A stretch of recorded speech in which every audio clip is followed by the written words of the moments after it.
Welcome back to New Rockstars. I'm Erik Voss, and this is a breakdown of the final trailer for Fantastic Four: First Steps. We learned so much in this trailer, and there are a lot of details that you might have missed. Why does the Thing have a beard? For the same reason guys like me have beards. It's to hide our awkwardly shaped faces. And if what you are most excited about for this movie is some overcomplicated physics equations on chalkboards, something else fun to spend your time on this weekend is going to be my long-awaited analysis of Christopher Nolan's Tenet. It's a 2-hour breakdown that we'll upload to the Deep Dive channel later this week, so subscribe to the Deep Dive channel. All right, let's get started. Famous around the world, please welcome the Fantastic Four. Mr. Fantastic, Invisible Woman. The trailer opens with the Fantastic Four on the set of The Ted Gilbert Show, with host Ted Gilbert, played by Mark Gatiss. Ted Gilbert's show is an alternate reality version of The Ed Sullivan Show. And this soundstage set of the arrows pointed at the four is, of course, a reference to the Beatles' debut appearance on The Ed Sullivan Show on February 9th, 1964. But the name Ted Gilbert is also a fun reference because with Ed Sullivan, together they form Gilbert and Sullivan, the composer duo and opera lyricists who gave us the HMS Pinafore and the Pirates of Penzance. These alarm devices go off on the wrists of the Fantastic Four, and in close-ups of the devices you can see the little four logos on the background of the screens and another little four beneath the metal plating. And I just love the little scratches, presumably with the Thing's device being the most scratched up. All of the tech in this movie has clearly been used and just physically bolted together. I introduced the theory in a video back in May that the exact digital typeface on these watches and other examples of Reed Richards' retro tech designs, like the curved shape of his monitors and his workstations, could be clues that the tech that operates the Time Variance Authority could be based on Reed Richards' designs, which would be an interesting connection because Kang, aka Nathaniel Richards, technically remains Reed Richards and Franklin Richards' distant descendant. I don't know if that'll be established in this movie, but it could be something established in future Fantastic Four or Avengers movies. A new shot shows the Fantastic Four running down the corridor backstage past another act for this taping, a country singing duo. The way this shot seems to be pulling back from the backstage TV monitor showing Ted at his desk makes me think it's going to be a shot where Ted awkwardly goes over to his desk to vamp as we transition through the TV screen to show the Fantastic Four running past it backstage. If so, that would be a very WandaVision-esque transition from the director Matt Shakman. Past trailers have avoided showing us much of Reed Richards' stretching abilities, but now we get this shot of Reed flinging himself away from an explosion and landing on a launch pad. In addition to his arm extending to form this elastic swing, I love the detail that as he approaches his landing, his legs extend just a bit to meet the ground first and absorb some of that impact of the landing. There's a shot of Sue Storm, the Invisible Woman that we've seen before with her force field. Now we see more of the context. She's actually repairing the broken railings of the elevated train line. Behind her is that movie billboard that we've seen in the background of a lot of trailer shots since February, the fictional film Sub-Zero Intel that shows a man falling from an icy cliff, which I thought might be a 007 espionage film set on a snowy mountain location like on Her Majesty's Secret Service. All right, let's move on. Human Torch. I love you, Johnny! And the Thing. Hey, what time is it? Say the thing. That's not really something I say. It's clobbering time. That's just in the cartoon. All right, Johnny Storm, the Human Torch, flies through these buildings. Now, first he passes a billboard for something being advertised as it's out of this world, and then passes this hilarious billboard for Coppertone Sun Lotion, Tan, Don't Burn, with the 4 logo on the sun, and official sun lotion of the Fantastic Four. And Johnny is shown here wearing short blue swim trunks. He's been swapped in place for the iconic Coppertone girl. Now, in our world, the Coppertone ad was one of the most famous advertisements, with art created by Joyce Ballantyne, who used her daughter Sherry Irwin as the model. But on this version of the billboard with Johnny Storm, you can see he's got a definitive tan line there, and also his body has been lifted away from the background of the billboard on a separate layer to make room for these flame jets. And you can also see little scorch marks from past instances the flames have been ignited. So I'm assuming these fires ignite like on a kind of schedule, but it's also possible that they set it up so that Johnny himself ignites them whenever he flies by on a daily or twice daily routine, whatever the brand deal contract requires. requires of him. Then we move on to Yancey Street. This is on the corner of Yancey and Suffolk. This is Ben Grimm's neighborhood of working class Jewish people. It's Ben Grimm's home neighborhood from the comics and home of the Yancey Street gang. This is based on Delancey Street, a neighborhood where Jack Kirby grew up in New York. We see a Halloween banner and some jack-o'-lanterns scattered about, and we see more of the storefronts. Maisie's Deli. Now, in Mark Waid's 2005 Fantastic Four number 523, the Fantastic Four reverts Galactus to his D-sized human form of Galen to try to get him in touch with his lost humanity. And in this issue, Ben Grimm takes Galen to a bar where a drunk waitress named Maisie hits on him. We see King Dry Cleaners, fresh as a flower in just 1 hour. We see Katzman's Hosiery, and then we see a Gonzalez Bodega, manufacturers of the world's Latin American provisions, with a 7-Up sign. And we see Solis Insurance Brokerage. So this neighborhood is multicultural, as many New York neighborhoods known for being predominantly one ethnicity actually are more of a mix. I really like that the production design made sure to note that here. We also know from past trailers that other shops include Horowitz Clothing, Kaplan Electronics, M. Gable Books, Scheckerberg's Pawn Shop, which is a reference to Hiram Scheckerberg, a pawn shop broker on Yancey Street in 2002's Fantastic Four Volume 3, number 56. A businessman Ben Grimm's pisses off by throwing rocks at his store. There's also a Stanley's Service Center, which could be a nod to Stan Lee, who's also Jewish and shortened his name from Stanley Martin Lieber, and a Stern Taylor. And in this new trailer, you can see who I think is this Taylor behind the It's Clobbering Time guy, and he indeed looks very stern. And we get the first example in this trailer of someone trying to get Ben Grimm to say his catchphrase of "It's clobbering time," something that the marketing of this movie is clearly withholding so that we can get it in the movie. This guy actually kind of reminds me of Zach Cherry in Spider-Man Homecoming. Don't flip! Yeah! But Ben Grimm says it's clobbering time is something he just says in the cartoon. Now, the first time the Thing says it's clobbering time in the comics, it was actually in Fantastic Four number 22 in 1964 during the Fantastic Four's rematch with Mole Man and the Moloids. He never said it before that. But there was a 1967 animated series from Hanna-Barbera, and then in 1978, the new Fantastic Four that did not include the Human Torch but did introduce Herbie, and it was through these animated shows that it's clobbering time became more of a thing for the Thing. And it sounds like in this live-action universe, the Fantastic Four licensed themselves to be turned into cartoon kid shows that really made their catchphrases iconic. And then on either side of this Ben clip, we see Johnny Storm saluting someone with his head uncovered by flames, and then fully flames on and blasts off. Actually, in close-up here, you can see Joseph Quinn's face turning orange and his eyes flickering onto bright flame. He just looks really good, and I love the comic accuracy here. The stovepipes behind Johnny here make me think he could be hovering over the Fantastic Four Clean Energy Complex on Governor's Island near the Statue of Liberty that we saw in the San Diego Comic-Con 2024 fan map of this alternate New York, which would mean that as Johnny flies and forms the 4 logo in flame, which is an iconic move in the comics that we saw on last year's 4 Day poster, and a move of course done by Chris Evans' Johnny Storm in the 2005 and 2007 films. If he is over Governor's Island here, Johnny would be etching the 4 in flames to be perfectly in frame with the Statue of Liberty. I'm wondering if this is kind of a celebratory moment after they have succeeded, or maybe something Johnny is doing in his final sacrificial charge at Galactus. All right, let's move on. Never late for Sunday dinner. Let's eat. Hey, what time is it? It's dinner time. Get inside.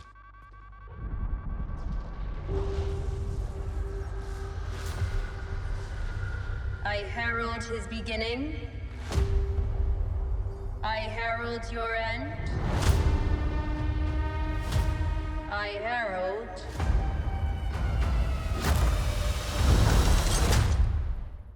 Galactus. What is that?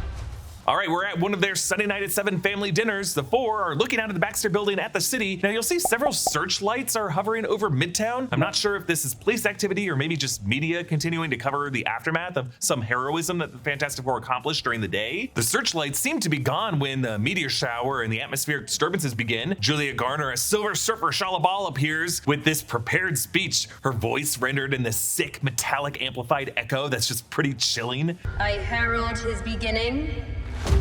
I herald your end.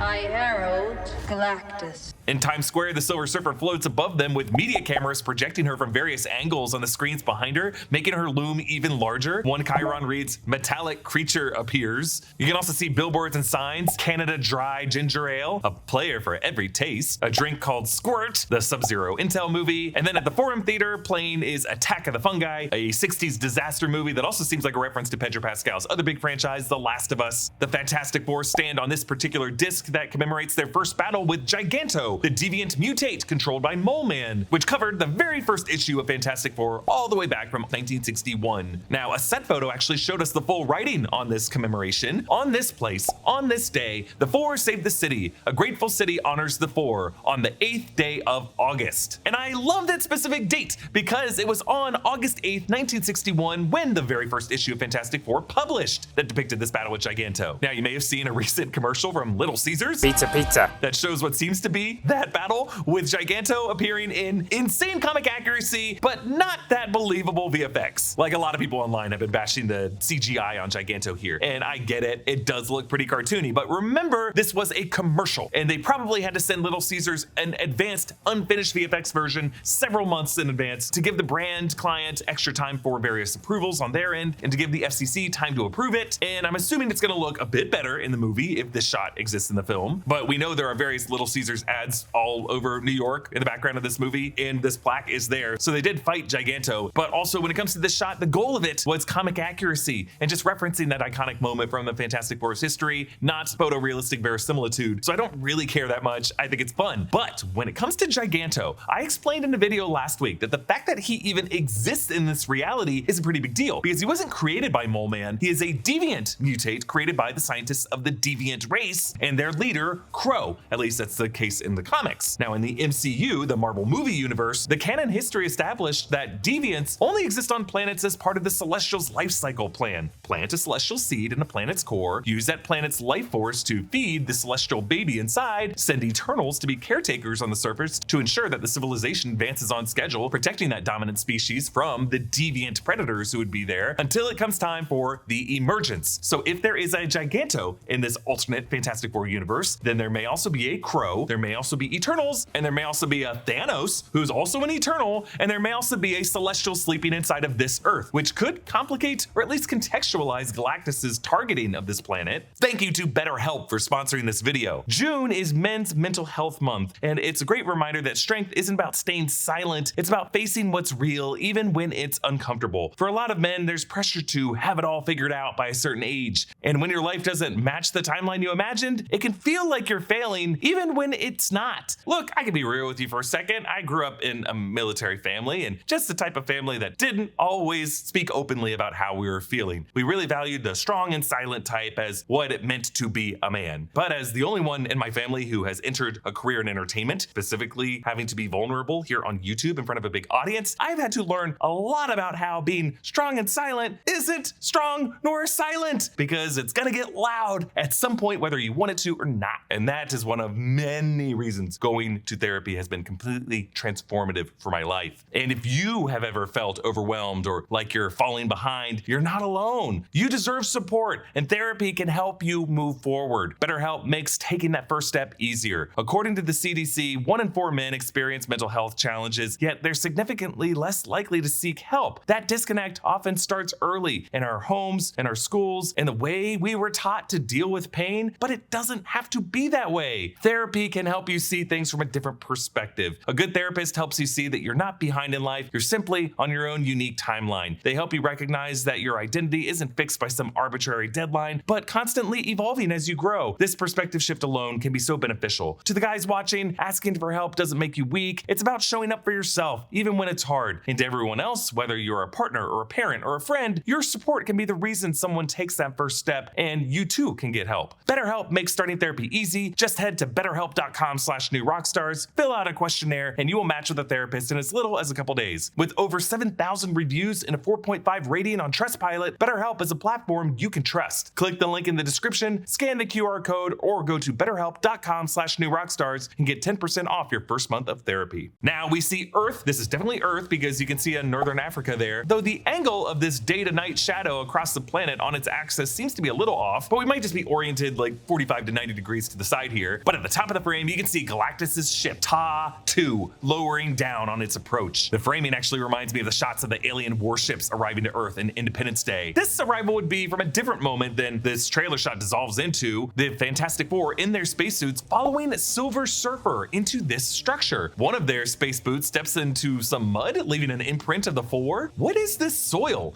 Could it be sediment remains of a past planet that's been destroyed? The Silver Surfer is leading them into this steampunky looking structure that looks a lot like the forge that we saw her in back in the past trailer. I'm assuming this is aboard a Taa-II, and it's probably the same machinery that Galactus uses to absorb the organic material that gets dematerialized when a planet gets destroyed, and where he converts it into the consumable form that he feeds on, that he uses to empower the Silver Surfer. And I just love how all this machinery looks so old and oily, like part of an old universe that he's trying to reconstruct. Reed and Sue look upward in horror as the frame cranes up to the arm and the chest of Galactus. A piece of Galactus's gauntlet armor twists around his arm, locking into place. Galactus is gonna be big here, but relatively de-sized enough to fit aboard this very big ship. None of the trailers have shown his face yet, but we have gotten official marketing art of what Ralph Ineson will look like as Galactus. And I'm focused on something we do see in this trailer shot, the large disc and the broken rings on the center of his chest. I've interpreted it as a reflection of the cosmic egg that Galactus gestated inside of to survive the big crunch of his 6th iteration of the universe, to then emerge after the Big Bang of this 7th iteration, our current universe. And maybe his goal in seeking Baby Franklin is to use Baby Franklin's reality warping power to rebuild either his shell or to just completely rebuild his past universe. That's how powerful Franklin Richards is. He's a reality warper who joins the Future Foundation later on in the comics and rebuilds broken universes. He's also a mutant, and we'll see how that plays into the mutant saga. Now, Ralph Ineson and Matt Shakman have said that the production built a practical Galactus suit for Ralph Ineson to wear on a descaled miniature set so that they could do everything they could to shoot the actor practically for these types of scenes. We're gonna see more of this in the next section.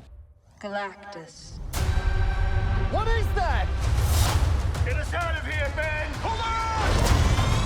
So this close-up of Shalabal as she just utters the name Galactus, it's spooky. I love the visual effects rendering of her facial expressions, the way her eyebrows lift, and just the sadness in her eyes, since she's doing this all to keep her home world spared from Galactus's wrath. We see Galactus's perspective as he looks down at the 4 plus Silver Surfer. They're so small in this shot. That's how big he is. And yes, you can see the machinery here. It definitely looks like the forge location that we saw the Silver Surfer inside of in the April trailer. The Fantastic Four are now reboarding their ship, the Excelsior, greeted by Herbie, and they exit in a state of panic. Ben has thrown Johnny over his shoulder, and Reed is helping Sue. I think this is a scene where Sue is going into labor. We saw parts of this in the very first teaser in February, where Sue looked like she was posed, like she was delivering a baby. Reed was holding her face as she was flickering in and out of reality, and they both looked over their shoulder as random sparks were appearing inside of the Excelsior. Those sparks, I think, are Silver Surfer trying to get in, because at CCXP Mexico, attendees at that event were shown this full scene, and here's a description from the Brazilian news outlet Amaleche, who hosted this event. The 4 are inside their ship, and Sue is starting to go into labor, but the Silver Surfer is chasing them. Ben takes over the ship and starts trying to dodge her. They jump into a kind of hyperspace. The CGI is great. We see Reed stretching and using his powers. The Surfer almost reaches Sue's belly. She wants the baby. Johnny takes over the ship's cannons and tries to shoot the Surfer. He makes jokes about her being sexy. Meanwhile, Sue continues to have contractions. Reed tells Ben to go into a black hole. Ben gets worried. Reed tells him to trust him. End of scene. So the idea is the Silver Surfer is going to use her phase shifting ability to phase in and out of the Excelsior and phasing her fingers through Sue's womb. Now, Silver Surfer has this ability, which we see when she flies through a helicopter in the more recent trailer, and it's because she has the power cosmic from Galactus. Now, we also see more of this scene in a Twitter promo that was hilariously scored to Sam and Dave's "Hold On, I'm Coming," like this is a 90s Sinbad movie. Johnny, quit screwing around! I told you how to drive the ship! Don't tell me how to kill sexy aliens! Now, while this plot description referred to this as a black hole, these shots do look more like what I would call a wormhole, which is a different thing in theoretical physics, but both of them have never been observed this close by the naked eye. But wormholes did look a lot like this in Christopher Nolan's Interstellar, a bending of 3-dimensional space as that space stretches and warps and folds down upon itself to connect a distant point in space. Christopher Nolan and his VFX team conceived this imagery while working with astrophysicist Kip Thorne, who also had consulted on the 1997 Robert Zemeckis film Contact, which was one of the first modern depictions to show how wormholes would theoretically bend space like this. But I gotta say, this all looks pretty gnarly as the Silver Surfer surfs the curve of space itself as Johnny flames on the edge of this wormhole and starts just spinning around it like something caught in a toilet commode. But it may be a different moment from when Johnny screams at Ben about not telling him how to kill sexy aliens, because in that shot, Johnny is at the gunner's seat, kind of like Luke or Han, Han when they're on the Millennium Falcon shooting TIE fighters after escaping the Death Star in Star Wars. And as Ben shouts, "Hold on!" you can see Ben's teeth, and it looks like they might have used Ebon Moss-Bachrach's actual teeth as the model of this. We see the Excelsior piloting away through a cluster of asteroids away from our first look of Galactus' ship from the exterior, Taa-II, and whoa, brighten this up. It looks great. It's like a giant pill capsule centered around a singular forge that looks like an eye or a gaping mouth. That's probably where Galactus' machinery absorbs the remains of a destroyed planet. And then you can see the hull around it over time has clearly been reassembling back parts of the hull as more stuff gets consumed. It's kind of like the second Death Star, but something more ancient, more techno-organic, and just one big central orifice. Kind of reminds me of Jean Jacket in Jordan Peele's Nope. I'm sorry to remind you of one of the most unsettling horror moments of families screaming while they were being digested by that thing. Ugh. Right, on to the next part. Are we safe? I don't know. The clock is ticking. We are going to find a solution. We are gonna make it right. All right, we see the Fantastic Four in their spacesuits pushing through the crowd of reporters that's either on their way up to chase the Silver Surfer into space or after they've come back with that mixed success. Other promo shots have given us a wider frame of this lobby location, and we know that that statue on the right is part of a display showing the Excelsior launching, leaving these exhaust trails, and a sign above the door on the far wall reads Future Foundation. So that's kind of where we are. Maybe the Future Foundation is housed on the ground floor of the Baxter building, not really sure. But this statue and all of the looks of the Excelsior ship that we see in this movie show the ship as having 3 boosters or fins. A reminder that the ship that we saw in the Thunderbolts post-credit scene had 4 fins, so that's a different ship. I'm guessing that's something that we're not going to see in this movie, but rather in Avengers Doomsday. Then we get this shot of Sue walking with Baby Franklin through these protesters. One protester carries a sign reading, "Earth believed in you." Ouch, past tense, believed, like not anymore. It sounds like the 4 are really under pressure to give up their son to save the rest of the planet, but Sue is now walking out to make them look at the sweet baby's face to shut them up. Like, would you sacrifice something this precious? Reed, meanwhile, looks mentally spent at his chalkboard with X'd out equations in the yellow-colored research section of his lab, trying to math a way out of this. And we're gonna see what his plan is in future parts of this trailer, so let's move on. You don't want to just crush him? I like that. The 4 of us will face the danger. We will protect you. All right, Ben proposes to just crush him. At first I thought it was a depressed, hopeless pitch to try to deal with something as impossibly huge as Galactus is, but really in this context, I think he's just saying this to shut up Johnny after Johnny keeps saying that Reed is gonna be a bad father, because I think this is the same night when they find out that Sue is pregnant. Then we see shots from the tickets on sale promo of Ben driving the Fantastic car away from the Ted Gilbert show. I love every shot of this Fantastic car, like the fact that the driver's seat is centered like a pilot jump seat, since Ben Grimm was a fighter pilot in World War II. But we've also known that since this is an alternate universe with no Cold War, World War II probably did not end with a detonation of 2 atomic bombs. And I'm guessing it's because Reed Richards was part of the team of scientists in the Manhattan Project and was able to find another way out of it. Then there's a new angle of Galactus's boots as he's stomping through the city, similar to the shot that ended the past trailer. We're pretty sure that they shot this practically using a miniature model of the city street and all the cars. This may even be Ralph Ineson walking here. I'm assuming some VFX though were added for the flipping of the bus. And as that bus flips toward us, you can see the word swordfish on the side. I'm assuming it's like the bus company or the manufacturer, but I just feel like I should mention that since Sue Storm is going to be joining a universe with Namor in it, that those two totally do have a thing together in the comics. In the shot, we also see a billboard for a hover grill that we also see in the part of New York where the train line gets bombed. Here we see the blue grill hovering over a dog, showing us how Reed's tech is now being applied to all kinds of consumer products. Now, something interesting happened when Pedro Pascal shot his career retrospective with Vanity Fair. When he watched back shots of Galactus walking through New York, he seemed to say that those were his feet. My feet. I don't know why he said that. Maybe it was just a joke, or maybe they had Pedro Pascal do some of the Galactus boot stomping for these shots. I mean, based on all the other interviews, it sounds like Ralph Ineson did wear a Galactus suit, but I don't know, maybe for close-ups like this, any stunt actor, any other actor could do it if they were game enough to do it. All right, let's move on. Family. It's about connecting to something bigger than yourself. We'll face it together. As a family.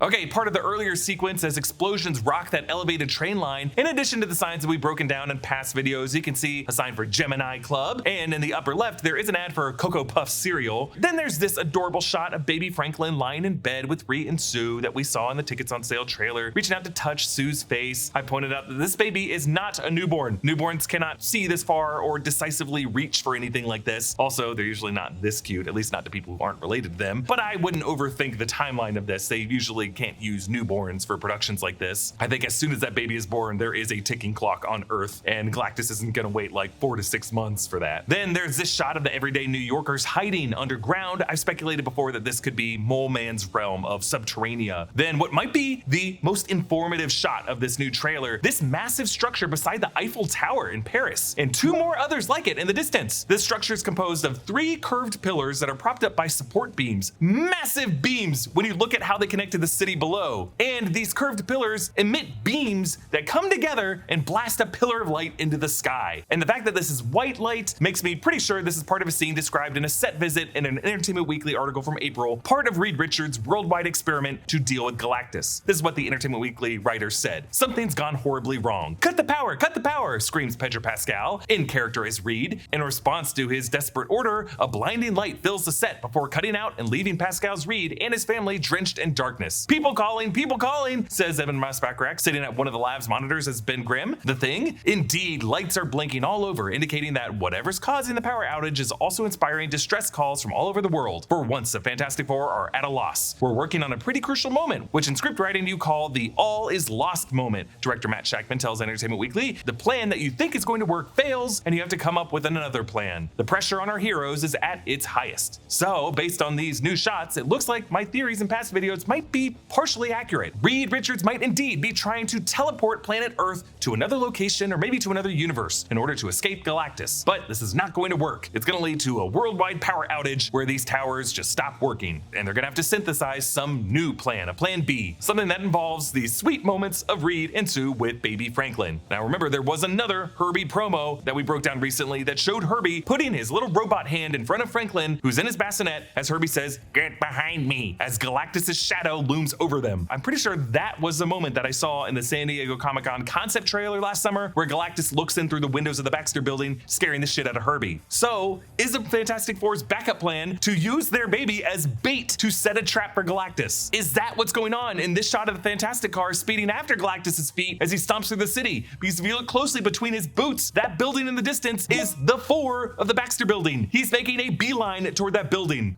Let's move on.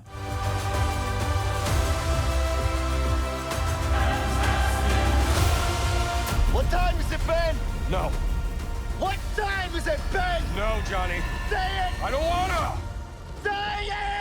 Some more adorable family moments here that lead to this crazy moment where Johnny flies with Ben, like Woody and Buzz, falling with style, as Johnny is flying Ben towards some location, probably Galactus, and he tries to get Ben to say it's clobbering time, but of course, no luck. And yes, Ben has a rock beard here. Now, there are instances where the Thing has a beard in the comics, like in 2012's Fantastic Four number 605 by Jonathan Hickman and Ron Harney, and in this storyline, Reed develops a device that allows him to look into the future, and he goes 1,000 years at a time. First to 3012, then 4012, and then in 5012. And in 5012, Ben Grimm is still alive, and he is ancient, and he has this crazy rock beard. And it's because Ben can only age during his 1 week as a human each year, and thus ages very slowly. So along with Franklin Richards, whose powers also granted him immortality, Ben continued the legacy of the Fantastic Four and the Future Foundation throughout the centuries. He eventually dies of old age in 6012. So I don't think that kind of time jumping through millennia are gonna happen here, but I wonder if there will be a smaller, more localized time dilation where Ben goes through a black hole or a wormhole while a minute passes for us, and then a month or longer have passed for him, and he comes right back out of it and now has a rock beard, and that's how they show that. Like, I'm struggling to think of why else this movie would include a rock beard for Ben. It's not like he gets a 5 o'clock shadow every morning that he has to shave. The only other time we've seen this in the comics was to just immediately show how he progressed through time. All right, on to the final part.